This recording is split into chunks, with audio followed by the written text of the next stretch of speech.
বিসমিল্লাহির রহমানির রহিম। আসসালামু আলাইকুম। আপনাদের সবাইকে শুভেচ্ছা জানিয়ে আজকে নতুন একটি আলোচনা শুরু করছি।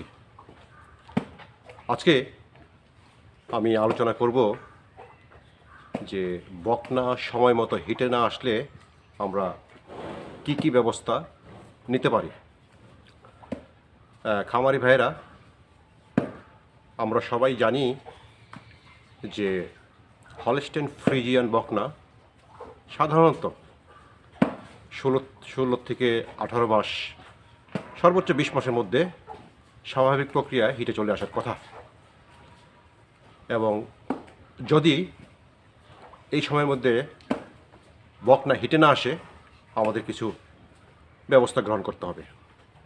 তো আজকে আমি আপনাদেরকে জানাবো যে কী ব্যবস্থা আমরা গ্রহণ করতে পারি। আমরা আমাদের খামারে 3টি বকনা এখন আছে যেগুলো হিটে আসে নাই, আর একটি বকনা হিটে আসছে। আমরা ওই বকনাটিকে আমরা বীজ দিয়েছি। 3টি বকনাকে এখনও বীজ দেয়নি, কারণ হিটে আসে নাই। এই বকনাগুলির বয়স 16 থেকে 20 মাস এবং একটি বকনা মনে হচ্ছে যে 22 মাস হয়ে গেছে, এখনও হিটে আসে নাই। তো আজকে আমাদের খামারে আমরা একজন ভেটেরিনারি চিকিৎসক এনেছিলাম এবং উনি বকনাগুলি দেখে চিকিৎসা ব্যবস্থা দিয়ে গেছেন। তো আসুন এগুলি আমরা দেখাই কী চিকিৎসা ব্যবস্থা দিয়ে গেছেন এবং 3টি বকনা যেগুলি নাকি এখনও হিটে আসে নাই। আমরা এখন যে বকনাটি দেখতে পাচ্ছি, এই বকনাটির বয়স 14 মাস। এইটি হিটে এসেছিল এবং আমরা এটাকে এই গত ডিসেম্বরের 26 তারিখে আমরা বীজ দিয়েছি।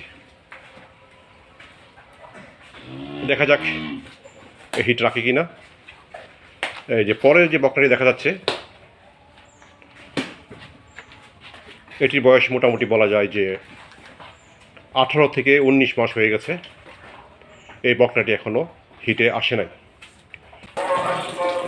এই যে কালো বকনাটি দেখা যাচ্ছে, এটার বয়স 20 মাস পার হয়ে গেছে, এটা এখনও হিটে আসে নাই। এই যে বকনাটি দেখতে পাচ্ছেন, এটির বয়সও 20 মাস পার হয়ে গেছে, এটিও এখনও হিটে আসে নাই। তো আমরা এই বিবেচনায় বকনাগুলিকে একজন চিকিৎসক দেখিয়েছি, একজন ভেটেরিনারি চিকিৎসক এনেছিলাম। উনি আমাদেরকে কিছু ট্রিটমেন্ট দিয়েছেন, যে ট্রিটমেন্টগুলি করতে বলেছেন। এগুলি করে আমরা দেখি যে আসলে হিটে আসে কিনা। চলুন আমরা কী ওষুধ দিয়েছেন সেগুলি আপনাদেরকে দেখাই। বকনা হিটে না আসার যে প্রধানত কারণগুলি, সেটা হচ্ছে যে বকনার শরীরে যদি আপনার ভিটামিন মিনারেলস অভাব হয় এবং এটা যদি কৃমি দ্বারা আক্রান্ত হয়, তাহলে বকনা সহজে হিটে আসবে না। তো সেই বিবেচনায় আমাদেরকে প্রথমেই কৃমিমুক্ত করতে হবে এবং কৃমি ডোজ দেওয়ার পরে তারপর আমাদেরকে এই চিকিৎসা ব্যবস্থা গ্রহণ করতে হবে। সেটা বিশেষজ্ঞ চিকিৎসক আমাদেরকে বলেছেন। তো সেই বিবেচনা আমরা বকনাগুলিকে কৃমিমুক্ত করব এবং তারপর আমরা যে ওষুধগুলি দিব। আসলে আমরা দেখি কী ওষুধ দিয়েছে। আসলে এগুলো ওষুধ না, এগুলি ভিটামিন মিনারেলস এই জাতীয় জিনিস, এবং যেন বকনাগুলির শারীরিক পুষ্টিমান বজায় থাকে সেই জন্য উনি এগুলি দিয়েছেন। আমার হাতে দেখতে পাচ্ছেন যে রেনাসল ADE,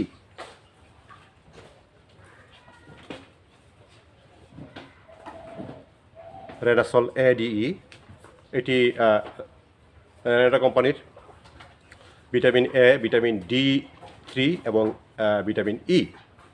তো এই সিরাপটি আপনার 100 ml এবং প্রতিদিন একটা বকনাকে 20 ml করে 9 দিন খাওয়াতে হবে। 20 ml এর সাথে 100 ml পানি মিশিয়ে আমাদেরকে 9 দিন খাওয়ানোর কথা বলেছেন রেনাসল ADE। এটা 9 দিন খাওয়াতে হবে। তারপর যেটি বলেছেন সেটি হচ্ছে যে রেনাভিট DB+। আমরা জানি সবাই, আমরা ডিবি এটা আসলে দানাদার খাবারের সাথে আমরা খাওয়াই, এবং স্পেশালি কোম্পানির, আমি জানি না কোম্পানির নাম বলা ঠিক হচ্ছে কি না, যে কোনো কোম্পানির এটা কেনা যেতে পারে, তবে উনি আমাদেরকে যেহেতু এটা দিয়েছেন আমরা এটা আপনাদেরকে দেখাচ্ছি। রেনাভিট DB+, এটাও প্রতিটা বকনাকে প্রতিদিন 10 গ্রাম করে দানাদার খাবারের সাথে এটা 9 দিন বা 10 দিন খাওয়াইতে বলেছেন। তারপর যিনি যে খাবারটির কথা বলেছেন সেটা হচ্ছে যে খৈল। প্রতিদিন মোটামুটি কিছু খৈল এদেরকে দানাদার খাবারের সাথে মিশিয়ে খাওয়াইতে হবে। আপনি এটাকে হতে পারে, উনি বলেছেন যে হতে পারে এটা তিলের খৈল অথবা সরিষার খৈল।